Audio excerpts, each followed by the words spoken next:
All right, everybody. Thank you for tuning in to another round or episode of the Extra Rounds podcast. Just go with it, man. You should go. You should say, welcome to another round of the Extra Rounds podcast. Too many rounds. Your mind and body wants to do it. Let it do it. So, as you can tell, our setup looks a little bit different this week than normal. We thought we'd try something different. It's been a year of the show. We've been behind that desk for a year, so we thought we'd do something a little bit more casual. We don't have a guest until later in the show. Professional Fighting League's Carlos Silva is going to call in and talk about their event in Everett, Washington this weekend. But before then, we were just going to kind of have a little fireside chat with talk about UFC 214. We got a big screen up. We're watching all the comments. So if you have any questions or things you want to talk about UFC 214, let us know in the comments, and we'll make sure to do our best to answer them. Otherwise, you can just listen to the sweet, silky, smooth sound of Elias's voice as we talk UFC 214. So 3 title fights right off the bat. This is arguably the most stacked card of 2017, if not one of the most stacked cards of all time. That's pretty great. I think it's hard to find a card that compares. Maybe UFC 205. Sure. You know, UFC 200, of course, was incredibly stacked, even though we lost the John Jones DC fight that we're now going to get for this card. First of all, what's your impressions on this card? Where will this card be remembered in UFC history? It all depends on how the fights go, right? But on paper, it's phenomenal. On paper, everyone involved, the fighters who accepted the fight, the matchmakers, the UFC did a great job of putting it together. So yeah, it right now on paper, it's up there with any of them, UFC 100, 200, 205. It's a great card. But there's a whole other category, a much more important category in terms of fight cards and the memories they created, right? And so that's all yet to be determined. Yeah, it's definitely going to be compelling, and I think everybody's still kind of bracing for the worst with this card. Oh, I sure am. When I was getting our notes together last night, you might notice one of the categories I had at its own separate category was, do we want to prognosticate on whether or not John Jones versus Daniel Cormier 2 will even happen? Specifically, will John Jones make it to fight night? I know back in UFC 200, we were out there in Vegas at the time, fight week, doing interviews, doing all that good stuff. It seemed like it was obviously fait accompli. It was not. John Jones was not able to make that fight. So, yeah, so we still have to brace ourselves for the possibility that John Jones won't make it, I guess, theoretically. And this is the 5th time this fight's been booked. That's crazy. UFC 178, and I think an injury to Jones delayed that. Then they fought at 182. Right. Then they were booked for one Cormier had to pull out once too. Yeah, Cormier pulled out. I think that might have been UFC 197 when he fought OSP. Then they were scheduled at UFC 200, and then this one. Hopefully it happens. And as we saw earlier this month, even we saw a fight get pulled out minutes before the event started. So I don't know if you ever feel out of the woodwork when it comes to this. So you got to keep that. You got to keep the champ or ex-champ in a bubble. No problems for John Jones. I mean, this is a fight that's, been in the back of your mind, MMA fans' mind for 2 years. So there's 3 title fights on the card. Jones Cormier, this light heavyweight title fight could realistically be an unifying fight because Jones never lost the belt. Well, then he had the interim belt, and then he got stripped of that one. Spiritually unifying, right? Maybe a lineal thing. Yeah, exactly. It is. Yeah, that's right. Damian Maia is challenging Tyron Woodley for his welterweight title in the co-main. Cyborg is fighting Invicta FC bantamweight champion Tanya Evinger for the featherweight championship, which was stripped and removed from Jermaine Durandamy. So should that Cyborg fight be the co-main? They gave it to Woodley and Maia, which follows the traditional weight class, structure. But should they have given it to Cyborg?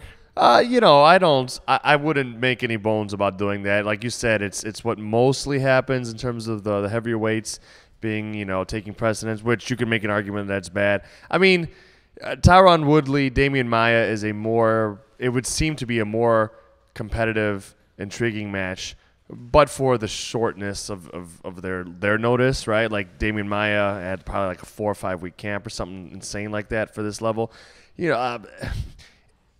I would say that it's a more dramatic fight. It's a more compelling fight in that it's probably going to be more competitive. The UFC, finally the UFC is going to have a featherweight fight with the lineal on that topic. The lineal world featherweight champion, longtime world featherweight champion, Chris Cyborg Justino.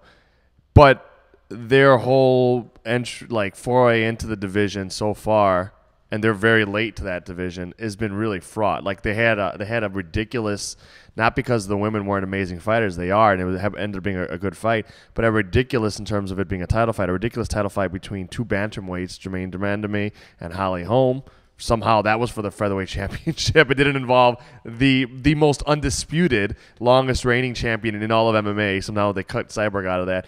So now Cyborg's fighting a very good fighter, Tanya Evinger, who's not even a featherweight. So it's like, no, I'm glad it's happening. I'm glad the champ is finally in the UFC fighting in a championship fight, Cyborg that is. But no, I'm fine with it just being on the card, like underneath the other two. Personally, I don't know. I'm sure the two women would say different. And we have a lot of new viewers who've joined in on the Facebook live stream. If you're Welcome. watching and you want to join the discussion about UFC 214, which we'll be doing for a while, feel free to comment below with a question or thought. We'll read it on air. We'll discuss. We'll answer. Otherwise, we'll just keep talking. So, out of the 3 title fights, which one are you looking forward to the most? Is it the Jones-Cormier, or is it a matchup like Tyron Woodley and Damian Maia, this powerful striker with a wrestling background people forget about, versus the grappler or Cyborg against former champion? What do you think? Yeah, it's a tough one for me between Jones-Cormier 2 and Damian Maia Woodley. I would say in some ways, and this is totally just parsing and splitting hairs here, but in some ways in this moment, for whatever reason, I'm maybe looking more forward to Cormier Jones than the other two, than Woodley and Maia. And this is weird and it's finicky of me, and maybe I'm wrong to think this.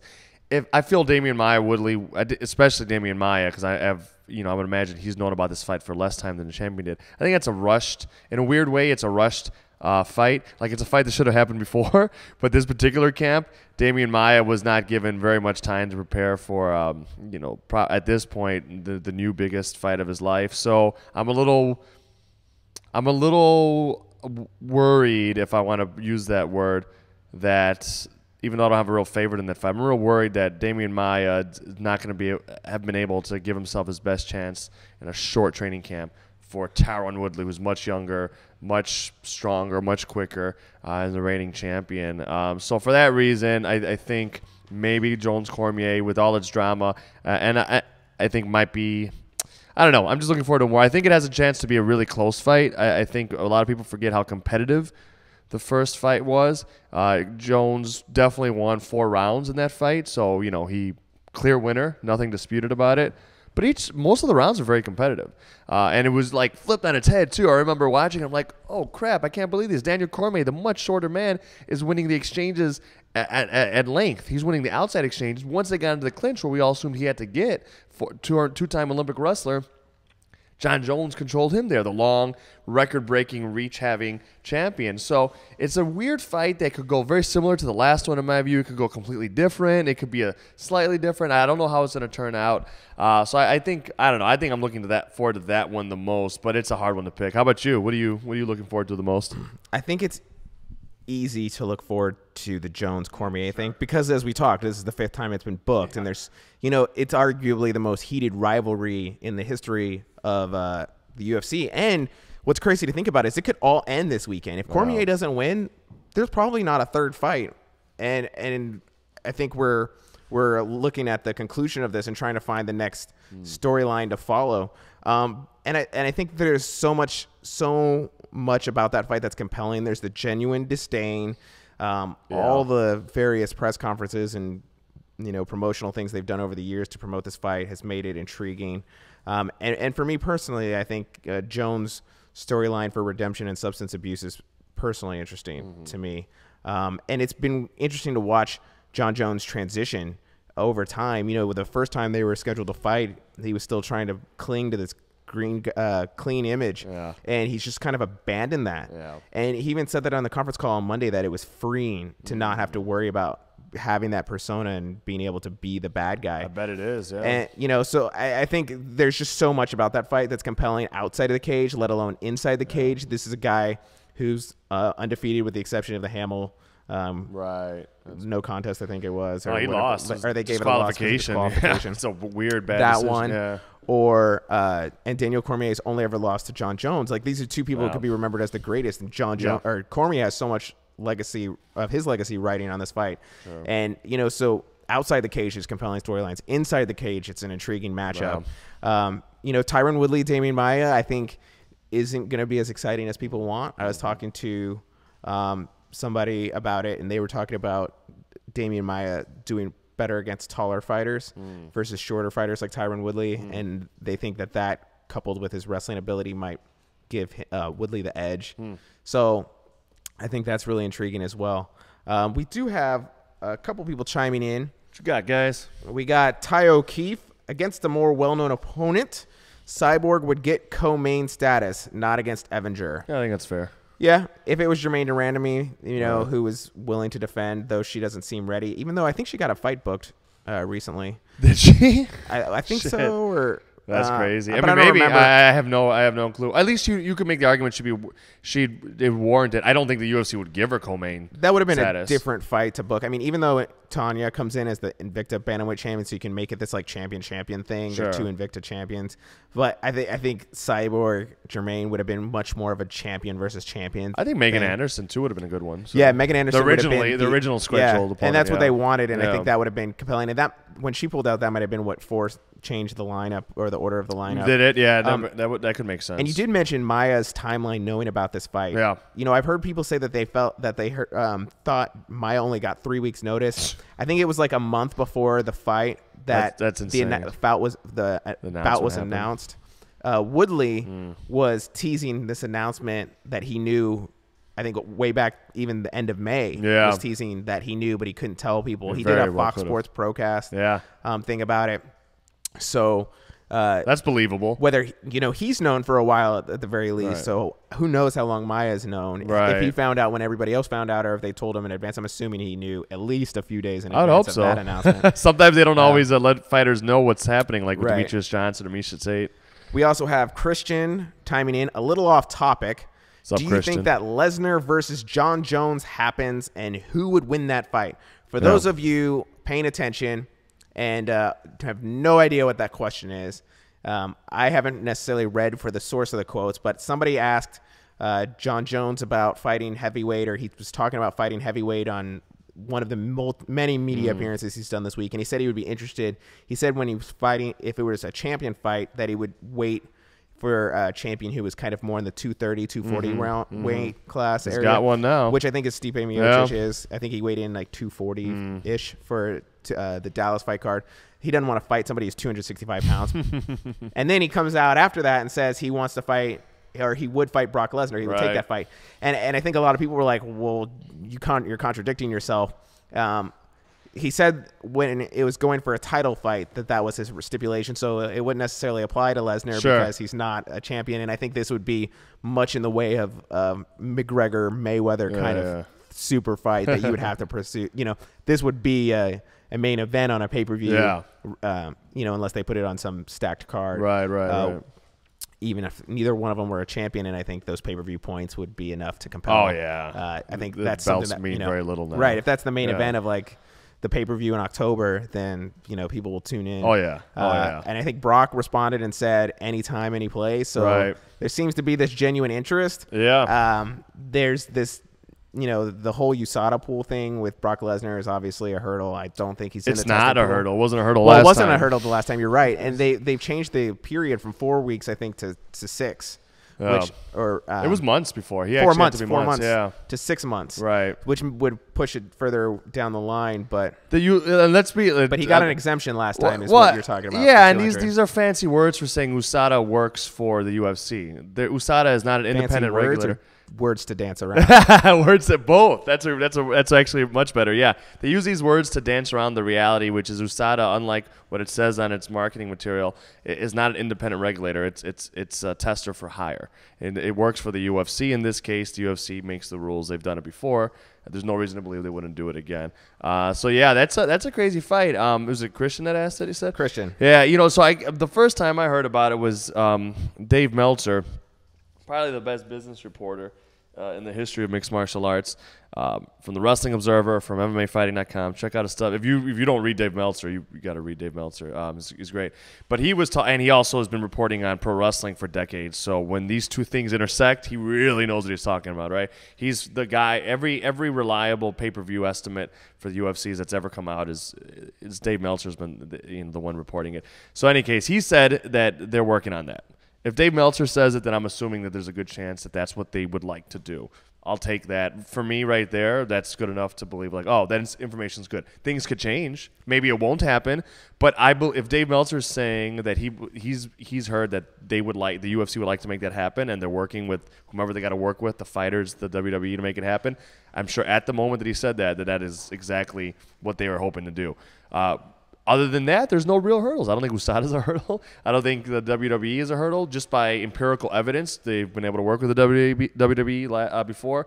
USADA is not a real regulator, and the fighters want it now, right? So the fighters want it, yeah. which is all the encouragement the UFC Right. needs to book a fight like this. This isn't any other two fighters. This is the kind of fight where two fighters express interest. The UFC is like, let's make this happen. Yeah, right. But the UFC also has something that the WWE wants right now in Ronda Rousey. Yeah. She was at the Mae Marketing Young trip. Classic supporting Shayna Baszler, former Yeah. MMA fighter who's making a transition into pro wrestling. And there's a potential 4 horsewoman versus 4 horsewoman storyline. The Ronda Rousey 4 horsemen versus the WWE NXT, I think it was. Or So I heard Ric Flair's daughter is a wrestler. Is she doing a 4 horsewoman? I don't follow it anymore. So is she doing a thing? I think the timeline is that Ronda Rousey was doing her 4 horsewoman thing, and they didn't copyright or anything with it. And then the WWE was like, that's a good idea. And they had Ric Flair's daughter, Charlotte Flair, who's a very prominent women's wrestler. Okay, good. She's That's one cool. of like the headline, No shit. one of the big names. That's awesome. That's awesome. As are the rest of the girls who made up this 4 horsewomen stable. Charlotte Flair, I think it was Becky Lynch, Sasha Banks, and I'm drawing a blank on the last one. I don't watch that much wrestling. They're popular. That's awesome. Right. Badass. And That's awesome. I think this was when they were on NXT. They've all since moved to the WWE roster. And when so Ronda Rousey was there for Baszler's thing. It was a 2-day tournament kind of thing. And at the first day, I don't think anything really happened. But then the second day, there was kind of like this confrontation between these WWE 4 horsewomen, and then Rousey and Marina Shafir and Jessamine Duke, who were sitting ringside. Oh, that's fun. For that. So there was this kind of standoff to tease a thing, so that's something that's there. Yeah, and you're saying presumably to avoid any legal battle, Ronda Rousey would want to get the UFC's permission. Yeah, like the UFC will be like, we'll give you acting Lesnar tip. again, but we want Rousey for a WrestleMania match or something. Yeah. This is all just speculation, not hyperbole. No, it would make sense. It's strange. It's just so strange to me that. Would she have to get their permission to become a carpenter as well? It's just it's hilarious. This isn't. We don't think of it that way, but I guess legalese, it's a I'm speaking legally. I think if anyone ever had the patience and the bank to fight it, I think they could. I've seen UFC contracts. They're pretty fraught. I think they've never faced any real challenge, and it's easier not to challenge it, I guess. And shout out Zach Freeman, who's watching. Oh, cool. Bellator fighter who was going up against Aaron Pico at the New York City pay-per-view card. That everybody was counting it out. It was going to be their debut of Aaron Pico, the greatest prospect in MMA history, and he won in 30 seconds, if that. Yeah. And if you missed that pay-per-view or you didn't spend the money, Spike's re-airing it Friday night. Oh, that's so cool. you can watch Zach Freeman's big win against Aaron Pico. It was awesome. He stunned him, got the guillotine. Have we talked about this thing since he's watching? And thanks for watching. That's pretty dope. Yeah. That was such a favorable matchup for Zach Freeman. Everyone was assuming Aaron Pico, who's a phenomenal talent, a really great young kid, was going to smoke this guy just because they didn't know who Zach Freeman was, perhaps, unless they're really knowledgeable of the sport. I think Zach had, over 10 fights going into this against a debuting guy? It's insane. He trains with, as far as I know, Freeman has trained over the years with guys like Steve Berger, Rodrigo Vaghi. These are real dudes with real experience. I think that was really bad matchmaking. If Bellator wanted to pump up Aaron Pico, putting him against a guy that has 10 pro fights was kind of crazy in my view. Yeah, Freeman went out there and got his moment. I hope now he gets the credit he deserves. I hope he continues to get Bellator fights because Bellator has a habit of grabbing people like that and like setting them up for something, or like a regional guy if they go to that area and never get really another opportunity. Freeman needs more Bellator fights. That guy can pop, and that guy has real ground skills.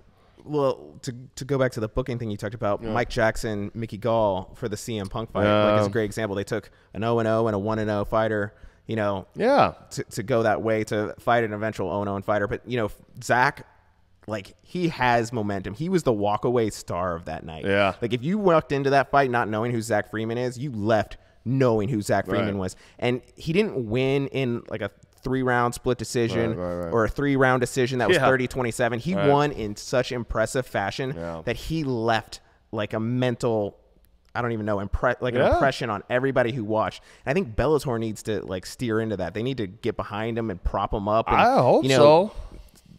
You know, fast track them up the rankings, co-main event, main event, you know. Why not? Steer into it. Like, you have something with Aaron Pico, but you've just been gifted a star in Zach Freeman. And, you know, so much fallout coverage surrounded Zach Freeman, and Zach Freeman, rightly so, was very selective about who he was going to give I don't blame attention to based on who gave him attention before the fight. You know, there was so much written about Aaron Pico, and that was, you know, a lot of the Zach Freeman content out there. So steer into the curve, like, give this guy a main event. Right, go towards the people that win. Right now, I'm not saying Aaron Pico can't be something great, but he's probably shouldn't be having his first fights in Bellator. Even they probably shouldn't be against people with so much more experience.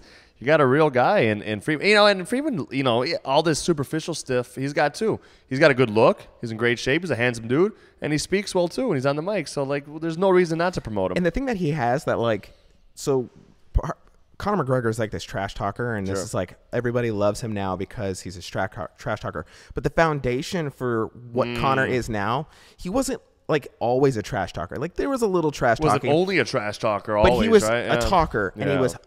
But the thing that people really gravitated towards at the beginning was that he was funny and he was humble, and he was real. Those are things that Zach. Those are the same qualities that Zach had. That's a good point. Like, he, you know, he was up there at the post-fight presser. He was talking about his business and working out a deal with Viacom. You know, these are all those kind of things that, like, people latch onto and they can relate to. Like, this is a guy I can relate to, much like Conor with the welfare and all that stuff. Absolutely. At the beginning. Great point. And he's letting us know in the comments, Bellator wants to give him a big fight. Good.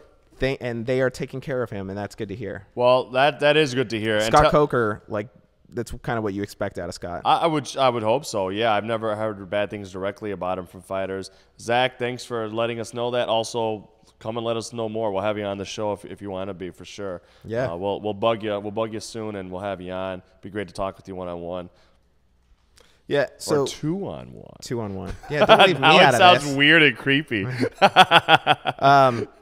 We have Professional Fighters League's Carlos Silva calling in to talk about the Everett card this weekend. We kind of drifted away from 214, that's but fine. Hopefully you guys got a good dose of that earlier. But that's still a few minutes away, so I wanted to kind of catch up on some of the comments. Angelo Reyes, former guest, Angelo, boxing and MMA coach extraordinaire, says that he likes the setup with the recliners. Good. And that he wants to tell Jeremy that he wants these for cage siders. We would like your cage cider set too. So yeah, we could trade for a little bit. The table and the TV, like, you know, maybe there's a marriage. If we weren't so far away, we could. Or we could trade locations once it gets winter here, and we could take the warmth of Vegas for a little bit. There you go. It's a lovely time to be in Chicago.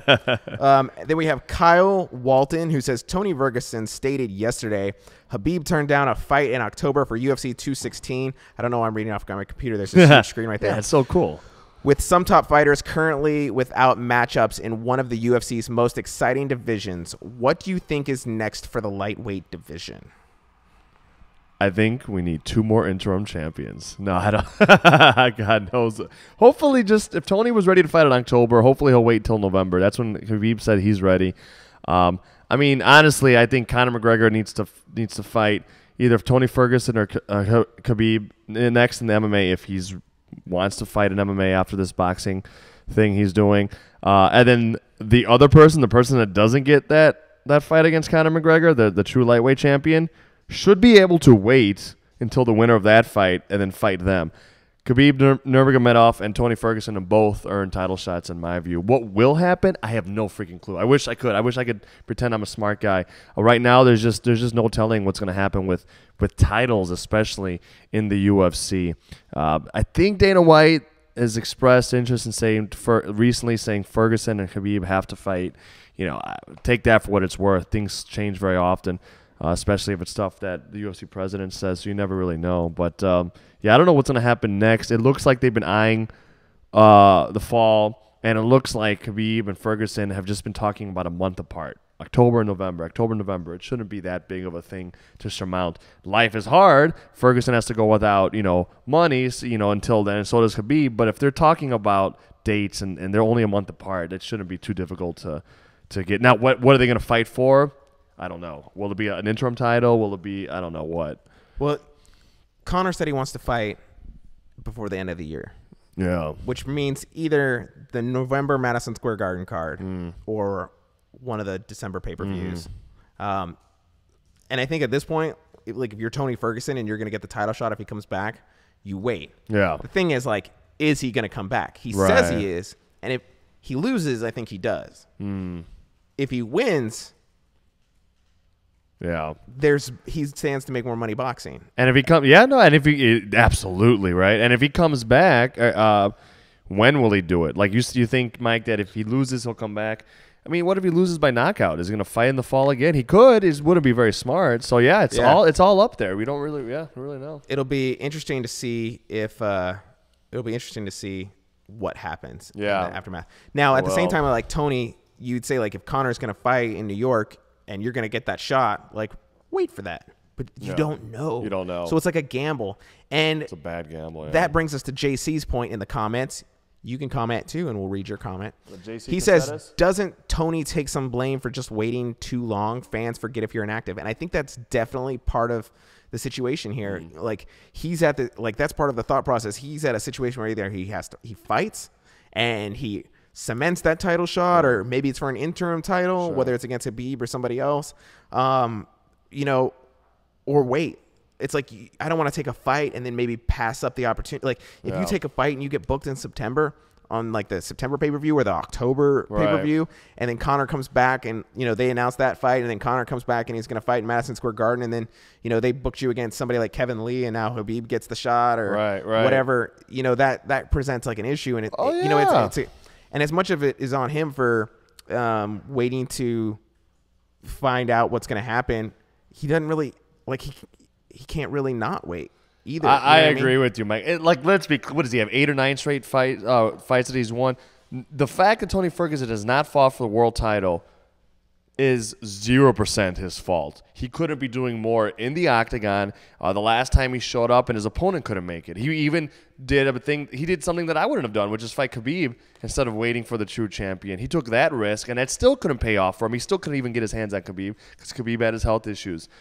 None of this is Tony Ferguson's fault. I mean, I wish these guys were paid enough and ladies were paid enough to actually wait around, but and not have it hurt them. So it hurts them much more, and certainly fans forget about you, I guess. That's a fan's fault, and I don't think the reason he hasn't gotten the fight is because fans aren't clamoring for it. I mean, he's earned the fight, and like you said, there's just so much to risk in losing it.